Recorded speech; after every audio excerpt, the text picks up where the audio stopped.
Umekosa majibu? Hili ndilo jibu lako. Neno la Mungu pekee ndilo jibu la maswali yako. Uliza, neno la Mungu ndilo lenye majibu ya kweli.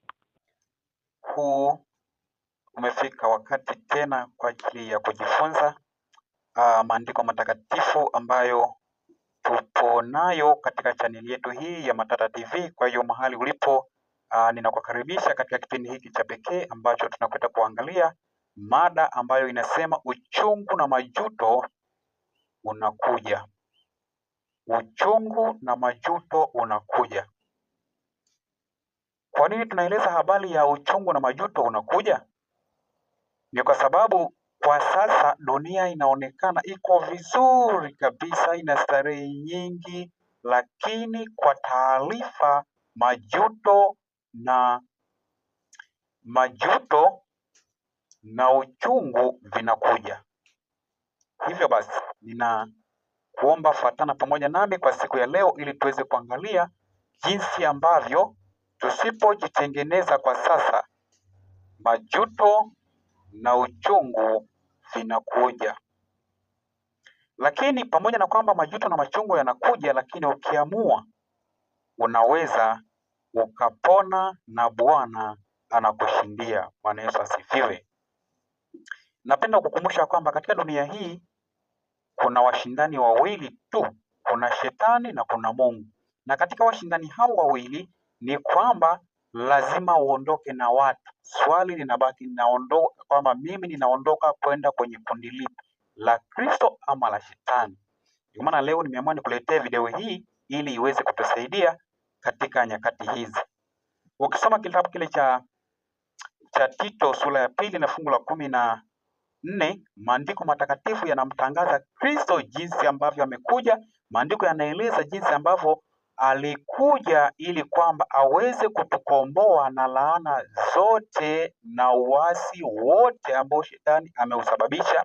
Na tutakapokombolewa, maandiko yanaeleza katika hiyo Tito 2:14 ya kwamba ili lengo Mungu aweze kutumiliki, kutufanya kwamba sisi tuwe miliki yake. Sasa kama iko hivyo, ni kwamba lazima ujiulize kwamba je, mimi hapa nilipo mimi nimemilikiwa na nani? Maana kuna washindani wawili, kuna shetani na kuna Kristo. Lakini sasa siku ile ambayo inakuja, ambayo tunasema ya kwamba sasa itakuwa na machungu na majuto itakapokuwa inakuja, ni kwamba mimi na wewe, kulingana na uchaguzi ambao tutakuwa tunaufanya, ni kwamba tutakuja kuangalia filamu na tutakuja kuangalia jinsi ambavyo mwana wa Adamu Yesu Kristo alikuja kwa ajili ya kutukomboa. Tutaangalia jinsi ambavyo wasi ulivyokuja, tutakuja kuangalia jinsi ambavyo Kristo alikuja kukomboa. Yote tutakuja kuangalia, lakini pia tutaangalia jinsi ambavyo Mwokozi wetu alikuja akazaliwa, kwamba alikuja akazaliwa, namna alivyomhangaisha mama yake mpaka akazaliwa. Lakini pia tutakuja kuangalia pia habari ya maisha yake ya utotoni na jinsi ambavyo aliwatii wazazi wake. Lakini sio hapo tu, tutakuja kuangalia siku inakuja, tutakuja kuangalia jinsi ambavyo sasa ubatizo wake ulikuwaje, mahojiano kati ya yeye na Yohana jinsi yalivyokuwa, tutakuja kuangalia. Lakini pia tutakuja kuangalia jinsi ambavyo sasa amefunga siku 40 kule jangwani, lakini bado anakutwa na mjaribu wake kule jangwani akiwa na njaa, anatembea kwa kupepesuka. Nani anamtafuta? Ananitafuta mimi, anakutafuta na wewe ambaye unatazama video hii, ya kwamba anahitaji siku moja uje ukaulisi uzima wa milele. Anahangaika, lakini bado mjaribu anamjia. Lakini bado tutakuja kuangalia hapa, ninazungumzia ile siku inayokuja, kwamba lakini tutashuhudia kwa macho yetu wenyewe jinsi ambavyo huduma nzuri takatifu alizokuwa akizifanya. Aliwatendea watu mema, aliwaponya wagonjwa, aliwasaidia waliowahitaji, alifanya mambo mengi. Tutakuja kushuhudia jinsi ambavyo Mwokozi anahangaika kwa ajili ya mimi, kwa ajili ya wewe. Lakini pia tutakuja kuangalia jinsi ambavyo alikesha usiku kucha milimani kwa ajili ya maombi. yuko muda mwingine halali, wanafunzi wanalala, yeye anakesha kwa ajili yangu, kwa ajili yako, maana alikuja kutukomboa ili tuweze kuishinda ulimwengu. Lakini sasa kupitia macho haya aliyotupatia,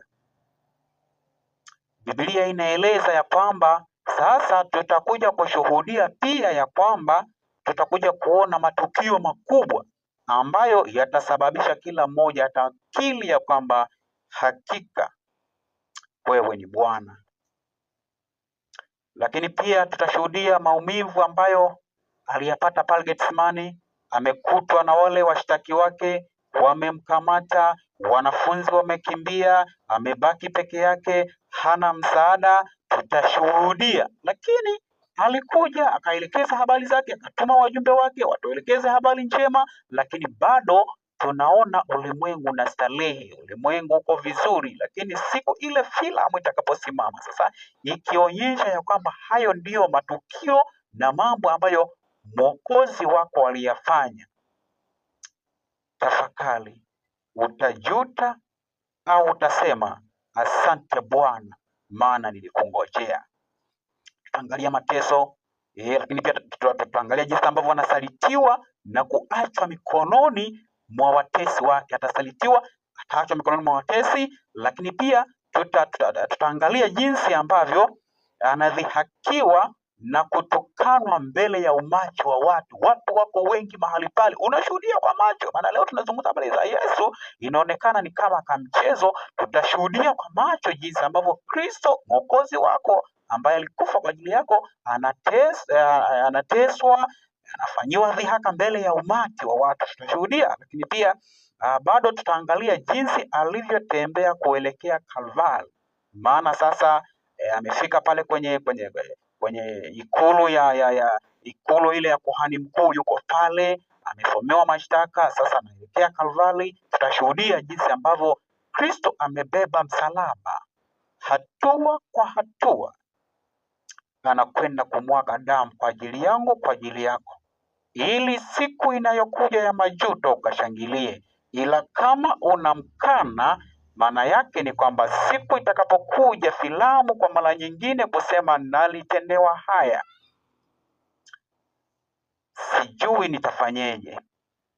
Tutashuhudia akielekea Kalvari akiwa na msalaba, akianguka, lakini bado umati wa watu unamzomea, unamdhihaki, bado na mijeledi inafuata juu ya mgongo wake.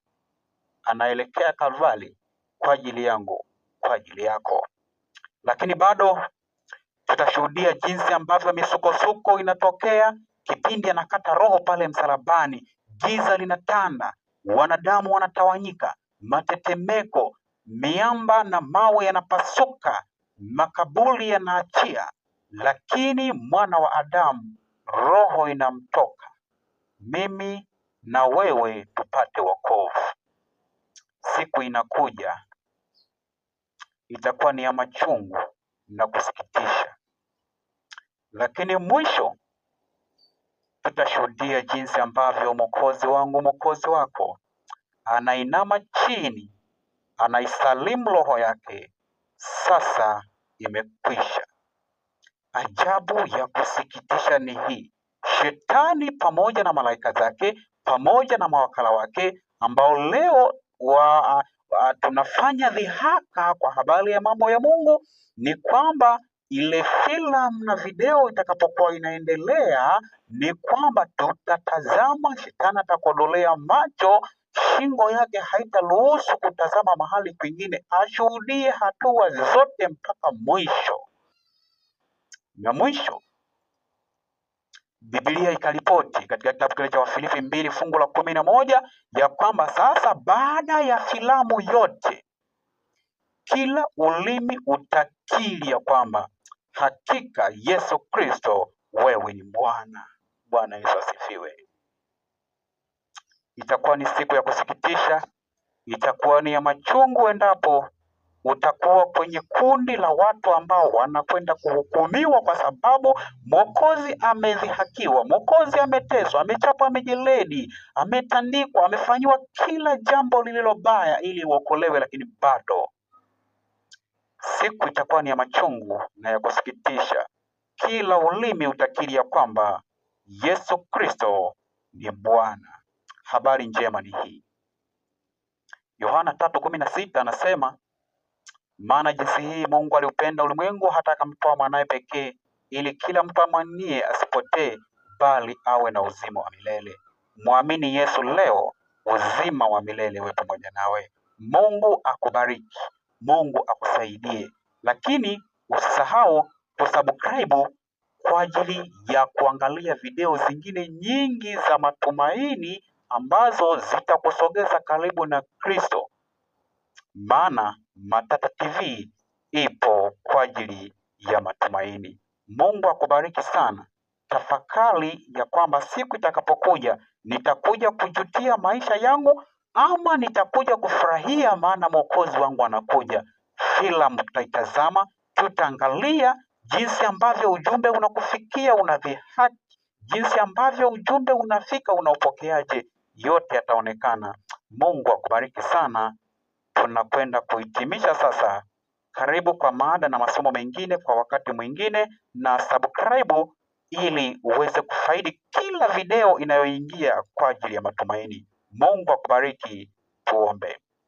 Baba yetu na Mungu tukuzwe, tunasema asante Mungu wetu kwa neema na baraka zako. Mbariki mtazamaji wa video hii ambaye ametazama na anahitaji kuokolewa. Siku itakapokuja Baba asiaibike, isipokuwa akaweze kuokolewa.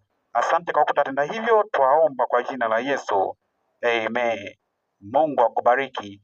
Karibu sana kwa vipindi vingine. Amen.